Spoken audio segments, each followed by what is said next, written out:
الحمد لله نحمده ونستعينه ونستغفره ونؤمن به ونتوكل عليه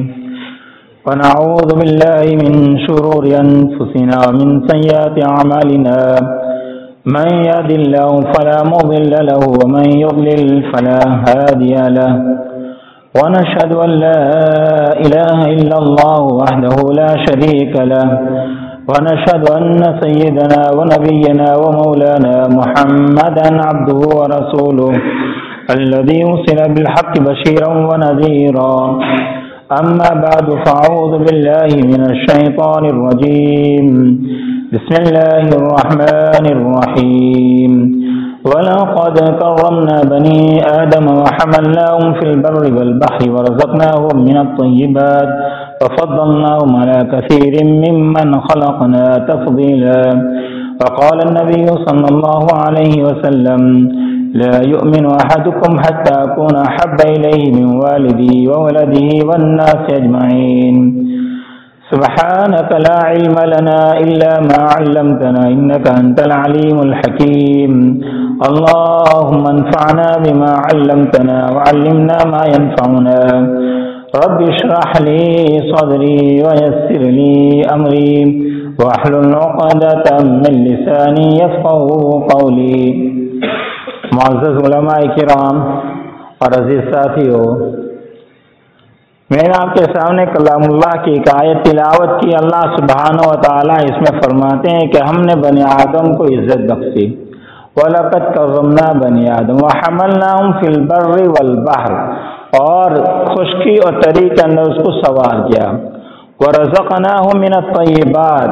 اور پاکیزہ رزق ان کو عطا فرمایا. وَفَضَّلْنَاهُمْ عَلَى كَثِيرٍ مِّمَّنْ خَلَقْنَا تَفْضِيلًا، اور جو ہم نے مخلوق پیدا کی ان میں سے بہت سی چیزوں کے اوپر ہم نے حضرت انسان کو فضیلت بخشی. اللہ نے ایک اور موقع پر فرمایا وَلَقَدْ مَكَّنَّاكُمْ فِي الْأَرْضِ، ہم نے زمین میں تم کو ٹھکانہ دیا.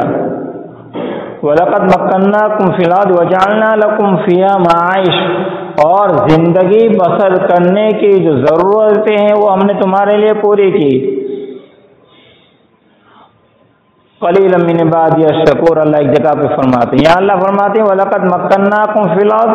وَجَعَلْنَا لَكُمْ فِيهَا مَعَائِشَ، تمہارے لیے زمین کے اندر ضروری چیزوں کو پیدا کیا. اس کے بعد فرماتے ہیں اللہ فرماتے ہیں کہ بہت کم ہے جو میرا شکر ادا کرتے ہیں. اللہ نے ایک اور موقع پر فرمایا یہ معلوم آل داؤد الشکر، اے داؤد کے اولاد تم اللہ تبارک و تعالیٰ کا شکر ادا کرو. وقلیل من عبادی الشکور، میرے بہت کم بندے ہیں جو میرا شکر ادا کرتے ہیں. شیخ سعدی رحمۃ اللہ علیہ ایک موقع پر لکھتے ہیں کہ انسان ایک سانس لیتا ہے جو انسان کی زندگی کے بڑھانے کا سبب بنتا ہے، اور وہی سانس وہ نکالتا ہے تو اس کی طبیعت کے فرحت کا سبب بنتا ہے. گویا ایک سانس کے اوپر انسان کے اوپر دو شکر لازم آتے ہیں. اور میں اللہ تبارک و تعالیٰ فرماتے ہیں میرے بہت کم بندے ہیں جو میرا شکر ادا کرتے ہیں. ہاں اللہ تبارک و تعالیٰ نے جب نوح علیہ السلام کے بارے میں فرمایا ذریۃ من حملنا مع نوح انہ کان عبدا شکورا، کہ نوح ایسا بندہ تھا جو ہر حال میں میرا شکر ادا کرتا تھا. اس لیے انسان کو چاہیے کہ ہر حال میں حق سبحانہ و تعالیٰ کا شکر ادا کرے. اللہ اس کے بعد فرماتے ہیں وَلَقَدْ خَلَقْنَاكُمْ ثُمَّ صَوَّرْنَاكُمْ، ہم نے تم کو پیدا کیا اور ہم نے انسان کو بہترین صورت ادا فرمائی. ثم قلنا للملائکۃ اسجدوا لآدم، پھر ہم نے فرشتوں سے کہا کہ آدم کو سجدہ کرو. فسجدوا الا ابلیس، تمام نے سجدہ کیا سوائے ابلیس کے. لم یکن من الساجدین، وہ سجدہ کرنے والوں میں سے نہیں ہوا. اللہ نے ابلیس سے کہا قال ما منعک الا تسجد اذ امرتک، جب میں نے تجھے حکم دیا تو کون سی چیز مانے ہوئے کہ تو سجدہ نہ کرے. قال انا خیر منہ، شیطان نے تکبر کیا اور ایک کیا انا خیر من آدم سے بہتر ہوں. خلقتنی من نار، تو نے آدم کو خلقتنی من نار، تو نے مجھ کو نار سے آگ سے پیدا کیا. وہ خلقتہ من طین، اور آدم کو مٹی سے پیدا کیا. یعنی اس نے یہ لوجک اللہ کے سامنے بیان کی کہ میں آگ سے پیدا کیا گیا، آگ کی خاصیت یہ ہے، صفت یہ ہے کہ وہ بلندی کی طرف جاتی ہے اور مٹی کی جو پستی ہوتی ہے وہ نیچے آتی ہے. لہذا میں اس سے بہتر ہوا اور میں اس کو سزا نہیں کروں گا۔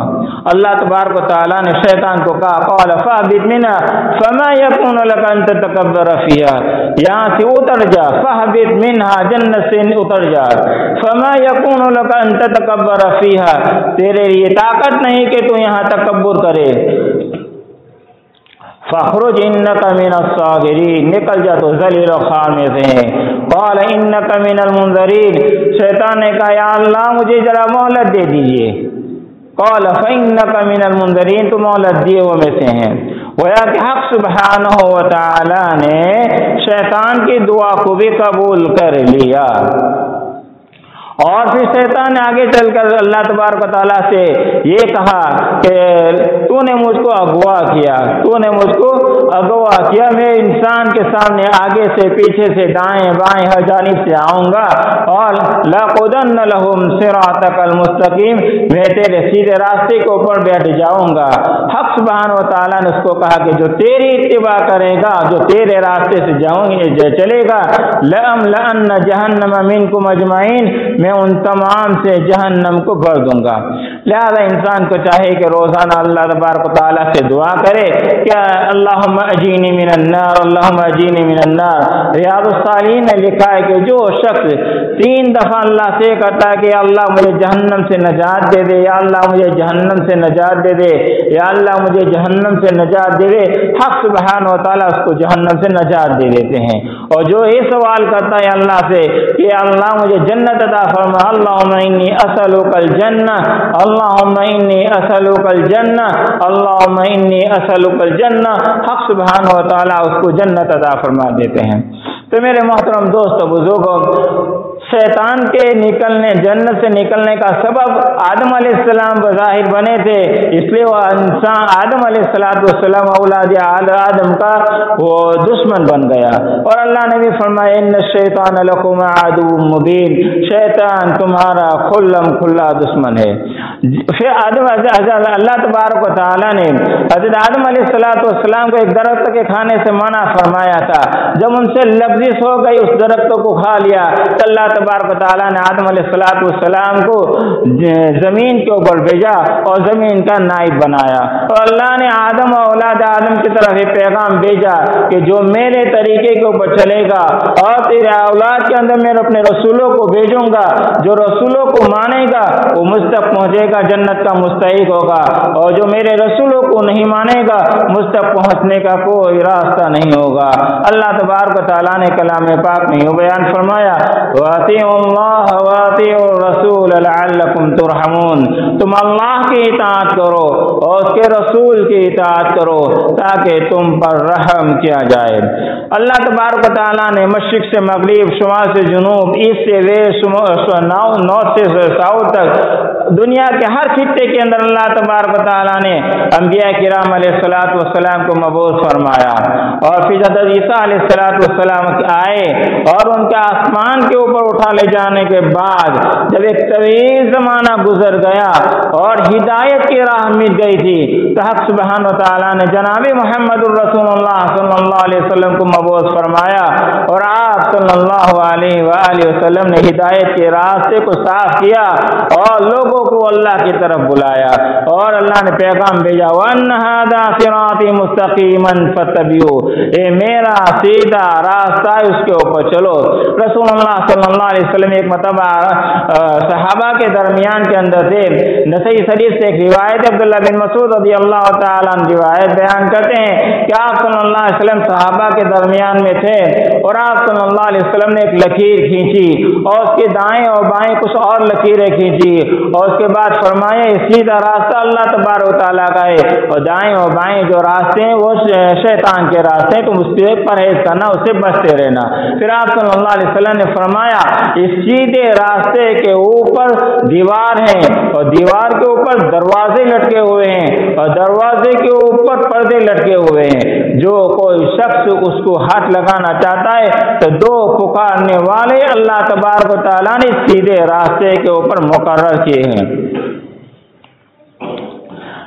رزین نے عبداللہ بن مسعود رضی اللہ تعالیٰ عنہ سے روایت کی ہے اسی کی تفسیر کے سلسلے کے اندر کہ رسول اللہ صلی اللہ علیہ وسلم نے فرمایا ایک سیدھا راستہ ہے، اس کے اوپر دیوار ہے، دیوار کے اوپر دروازے ہیں، متعدد دروازے ہیں، اور دروازے کے اوپر پردے لٹکے ہوئے ہیں۔ جب کوئی بندہ اس کے اوپر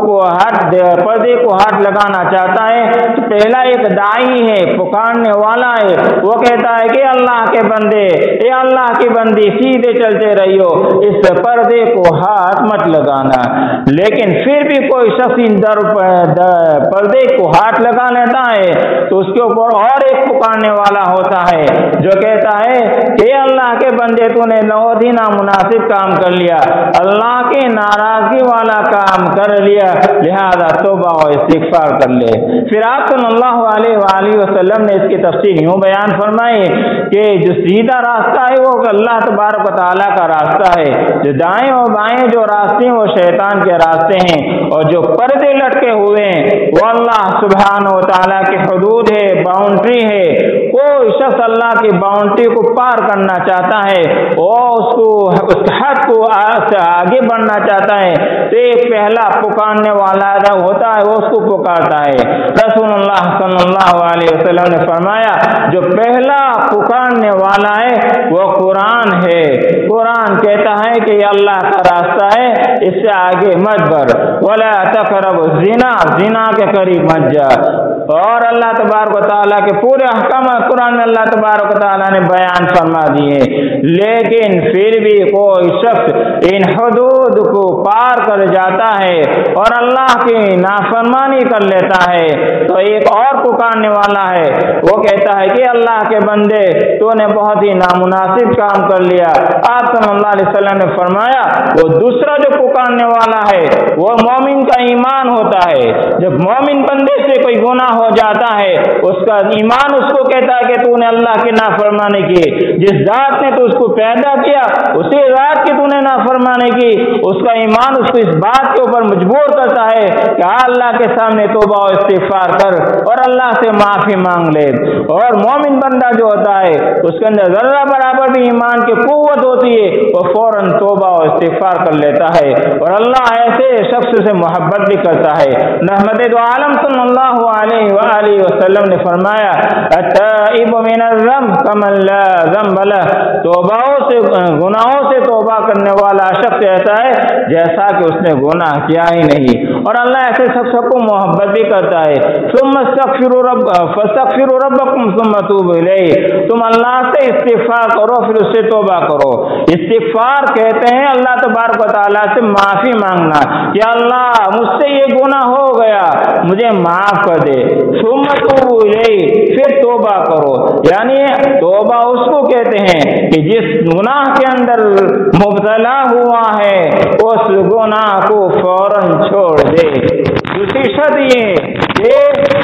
آئندہ اس گناہ کو نہ کرنے کا عزم مصمم کر لے، پکا ارادہ کر لے۔ اور تیسری شرط یہ ہے کہ اس کے اوپر شرمندگی ہو، پشیمان ہو، اس کو کہتے ہیں توبۃ نصوحہ۔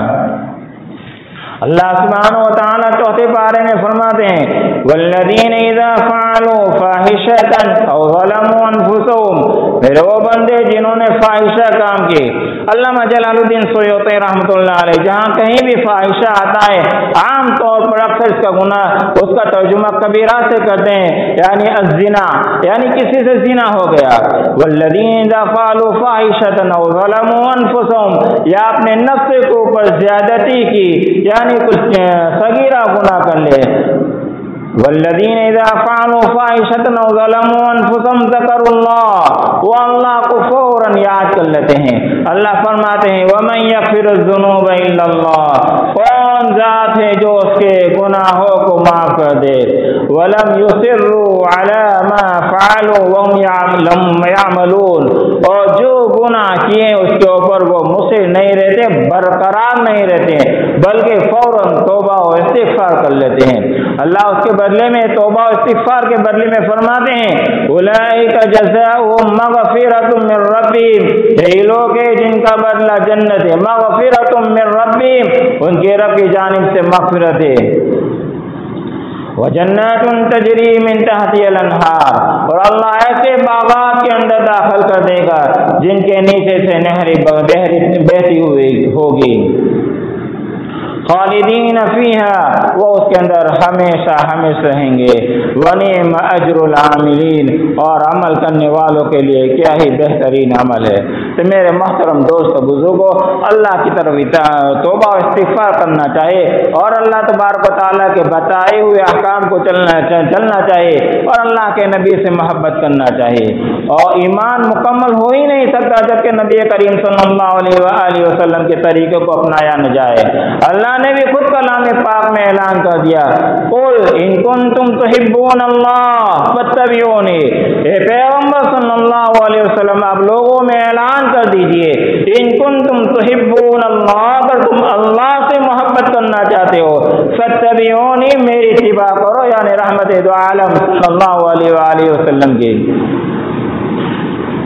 قل ان کنتم تحبون اللہ فاتبعونی یحببکم اللہ ویغفر لکم ذنوبکم، اللہ تمہارے تمام گناہوں کو معاف کر دے گا، انہ هو الغفور الرحیم، بے شک اللہ بڑا بخشنے والا رحم کرنے والا ہے۔ قل اطیعوا اللہ والرسول، کہہ دو اللہ کی اور اللہ کے رسول کی اطاعت کرو، فإن تولوا، اگر تم نے روگردانی کی چہرہ موڑ لیا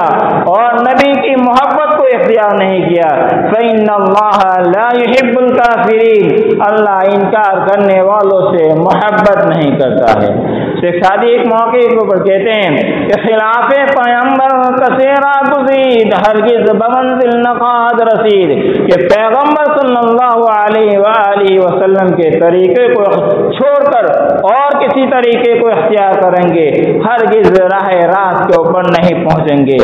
ترسم نرسی بقابہ یا عربی، کہ راہ کے تو میروی بترکستان، کسی کو عمرہ کے لیے یا حج کے لیے جانا ہے تو کعبۃ اللہ کا راستہ اختیار کرنا پڑے گا، اگر وہ ترکستان کا راستہ اختیار کرے گا تو ترکستان پہنچے گا، اسی لیے اگر جنت میں جانا ہے تو جنت والا طریقہ اختیار کرنا پڑے گا۔ بخاری شریف میں حضرت جابر رضی اللہ تعالیٰ عنہ سے روایت ہے، ایک مرتبہ رسول اللہ صلی اللہ علیہ وسلم نے صحابہ کو بتایا کہ میں آرام فرما رہا تھا، میں سو رہا تھا، چند فرشتے آئے اور فرشتوں نے آ کر کہا کہ سوئے ہوئے بندے کی ایک مثال بیان کرنا ہے۔ ان میں سے ایک فرشتے نے یہ کہا کہ یہ تو سوئے ہوئے ہیں، تو دوسرے نے کہا کہ یہ ان کی آنکھیں سوئی ہوئی ہے لیکن ان کا ہارٹ جو ہے، ان کا قلب جو ہے، ان کا دل بیدار ہے، لہٰذا جو کہیں گے وہ سنیں گے۔ تو کہا کہ ان کی مثال ایسی ہے جیسے کہ کسی نے ایک گھر بنایا اور اس میں قسم کے کھانے بنائے، اور اس کے بعد ایک آدمی کو بھیجا کہ لوگوں کو بلا کے لاؤ اور عام کھانے کی دعوت اس کے اندر آ جاؤ۔ پھر فرشتے نے کہا کہ اس کی ذرا تفصیل بھی بیان کر دیجئے، تو یہی سوال جواب بعد میں پھر دوبارہ ہوئے، یہ تو آرام فرما رہے ہیں، سوئے ہوئے ہیں، لہذا نہیں سنیں گے۔ تو ان کی آنکھیں سوئی ہوئی لیکن ان کا دل جو ہے وہ بیدار ہے، وہ سنتا ہے۔ کہا کہ جو گھر جو بنانے والا ہے وہ اللہ سبحانہ و تعالی ہے، اور گھر جو ہے وہ جنت ہے، اور جو قسم کے کھانے لذیذ کھانے جو بنائے ہیں وہ جنت کی نعمتیں ہیں، اور بلانے والا محمد الرسول اللہ صلی اللہ علیہ وآلہ وسلم ہے۔ لہذا جس نے محمد الرسول اللہ صلی اللہ علیہ وآلہ وسلم کا کہنا مانا وہ جنت میں داخل ہوگا، اور جس نے رسول اللہ صلی اللہ علیہ وسلم کا کہنا نہیں مانا وہ جنت کے اندر داخل نہیں ہوگا۔ اور رسول اللہ صلی اللہ علیہ وآلہ وسلم ہی فارق ہے، فرق کرنے والا ہے مومن اور کافر کے درمیان میں۔ رسول اللہ صلی اللہ علیہ وسلم نے فرمایا لا یؤمن احدکم حتی اکون علیہ من والدہ وولدہ والناس اجمعین، تم میں سے کوئی شخص کامل ایمان والا نہیں ہو سکتا جبکہ میں اس کے نزدیک اس کے والدین، اس کے اولاد اور تمام لوگوں سے زیادہ محبوب نہ بن جاؤں۔ اور ایک روایت میں جب تک کہ وہ اپنے خواہشات نفس کو اس کے تابع نہ کر دے جس جس کو لے کر میں آیا ہوں، یعنی جو میرے طریقے کے اوپر چلے گا وہ جنت کا مستحق ہوگا اور کامل ایمان والا ہوگا۔ ایک مرتبہ صحابہ کرام ازواج مطہرات کے پاس گئے اور جا کر رسول اللہ صلی اللہ علیہ وآلہ وسلم کی عبادت کا تذکرہ کیا، اور پھر ان صحابہ نے کہا کہ رسول اللہ صلی اللہ علیہ وآلہ وسلم کو ہم سے کیا نسبت، آپ کے تو اگلے اور پچھلے تمام گناہ اللہ سبحانہ و تعالیٰ نے معاف فرما دیے۔ ایک صحابی نے کہا کہ میں رات بھر عبادت کرتا رہوں گا، دوسرے نے کہا کہ میں کبھی بھی نکاح نہیں کروں گا، تیسرے نے کہا میں نماز پڑھتا رہوں گا۔ رسول اللہ صلی اللہ علیہ وسلم کی جب اس کی اطلاع ہوئی کہ تم ہی لوگ ہو جنہوں نے یہ کہا تھا، کہ صحابہ نے کہا کہ ہاں ہم نے ہی ایسا کہا تھا، کہ یاد رکھو میں روزہ بھی صحابی نے کہا میں ہمیشہ روزہ رکھتا رہوں گا۔ رسول اللہ صلی اللہ علیہ وسلم فرمایا میں نفل روزہ بھی رکھتا ہوں اور افطار بھی کرتا ہوں، میں رات کو عبادت بھی کرتا ہوں اور سوتا بھی ہوں، اور میں عورتوں سے نکاح بھی کرتا ہوں۔ فمن رغب عن سنتی فلیس منی، جو میرے طریقوں کے علاوہ کوئی طریقہ اختیار کرے گا وہ مجھ سے نہیں ہے۔ تو میرے محترم دوست بزرگوں، ہمیں چاہیے کہ رسول اللہ صلی اللہ علیہ وآلہ وسلم کے طریقوں کو اختیار کریں اور اللہ تبارک و تعالیٰ سے دعا کرے، استغفار کرے۔ انسانیت کے ناطے سے حضرت انسان سے کچھ نہ کچھ خطائیں اور گناہ تو ہو ہی جاتے ہیں، لیکن اللہ کا محبوب بندہ وہ ہے جو اللہ سے توبہ و استغفار کرتا ہے، اللہ سے معافی مانگتا ہے، اور جو بندہ اللہ تبارک و تعالیٰ سے معافی مانگتا ہے اللہ تبارک و تعالیٰ اس سے بہت پسند فرماتے ہیں۔ دنیا میں کسی بندے کے پاس جائیں گے، چند بار جائیں گے وہ دے دے گا، بار بار جائیں گے پھر وہ ناراض ہوگا، منہ چڑھائے گا، لیکن اللہ کے پاس جتنا جائیں گے، جتنا اللہ کے سامنے جھکیں گے، اللہ تبارک و تعالیٰ اتنا ہی زیادہ خوش ہوں گے۔ اللہ نے فرمایا وَإِذَا سَأَلَكَ عِبَادِي عَنِّي فَإِنِّي قَرِيبٌ، جب بندہ مجھ سے مانگتا ہے میں اس سے قریب ہوتا ہوں۔ اجیب دعوت الداعی اذا دعان، جب وہ مجھ سے پکارتا ہے تو میں اس کی پکار کو قبول کرتا ہوں۔ لہذا اللہ تبارک و تعالیٰ سے خوب مانگنا چاہیے، اور اللہ کی بخشش تو بہت بڑی ہے، اللہ بہت دینے والا ہے، عطا کرنے والا ہے۔ اللہ تبارک و تعالیٰ کی اسی بخشش عطا کے اوپر شیخ سعدی نے ایک شعر کہا ہے جو مجھ کو یاد آ گیا تو بہت ہی بہتر ہے۔ شیخ سعدی ایک موقع کے اوپر لکھتے ہیں اللہ کی بخشش کے بارے میں کہ گردن دیہاتیاں کو صدائے کرم عزازل گوید نصیب برم، کہ اگر ایک اللہ عام بخشش کا اعلان کر دے شیطان ملعون وہ بھی بول اٹھے گا کہ آج تو میں اپنا حصہ لے جاؤں گا، حالانکہ وہ مردود ہے لعنت اللہ ہے، لیکن اس کو بھی امید بن جائے گی۔ تو ہم تو اللہ کے بندے ہیں، اللہ کو ماننے والے ہیں، لا الہ الا اللہ محمد الرسول اللہ کا کلمہ پڑھنے والے ہیں، لہذا ہمیں اللہ سے خوب مانگنا چاہیے۔ اللہ کلام پاک میں 24 پارے میں یوں بیان فرماتے ہیں قل یا عبادی الذین اسرفوا علی انفسہم، اے پیغمبر فرما دو میرے بندوں سے، میرے وہ بندے جنہوں نے اپنی جانوں کے اوپر اسراف کیا، زیادتی کی، لا تقنطوا من رحمت اللہ، اللہ کی رحمت سے نا امید مت ہو، فإن اللہ یغفر الذنوب جميعا، اللہ کی ذات ایسی جو تمام گناہوں کو معاف کرنے والا ہے۔ یہاں ذنب نہیں فرمایا بلکہ ذنوب فرمایا، اس کے بعد جمع لائے جميعا، یعنی تاکید پر تاکید لائے کہ تم سے کتنے ہی گناہ ہوئے ہو اللہ کی ذات ایسی ہے کہ اللہ معاف کر دے گا۔ فإن اللہ یغفر الذنوب جميعا، اللہ تمہارے تمام گناہوں کو معاف کرنے والا ہے۔ انہ هو الغفور الرحیم، بے شک اللہ بخشنے والا رحم کرنے والا ہے۔ لہذا ہمیں چاہیے کہ اللہ کے سامنے گڑگڑائیں، اللہ سے مانگے، جو زندگی گزر گئی اس سے توبہ و استغفار کر لے، اور آئندہ زندگی کے اندر یہ اپنے مصمم کر لے، پکا ارادہ کر لے کہ آئندہ اللہ سبحانہ و تعالیٰ کی نافرمانی نہیں کریں گے، آئندہ اللہ کی اطاعت کے اندر اپنی زندگی گزاریں گے۔ جب انسان پکا ارادہ کر لیتا ہے وہ اللہ کی رحمت سے امید والا ہو جاتا ہے، تو جو اللہ سے جیسی امید رکھتا ہے اسی کے اوپر اس کی موت آتی ہے۔ تو سبحانہ و تعالیٰ سے دعا کرتا ہوں اللہ ہمارے گناہوں کو معاف فرما دے، اور جو زندگی ہماری عصیان اور نافرمانی کے اندر گزری اللہ ہمیں توبہ استغفار کی توفیق عطا فرمائے، وہ آئندہ رسول اللہ صلی اللہ علیہ وسلم کے طریقے کے اوپر، قرآن کے اوپر اور اللہ کی رضا والی زندگی گزارنے کی ہم تمام کو توفیق عطا فرمائے۔ آمین۔ وآخر دعوانا الحمدللہ رب العالمین۔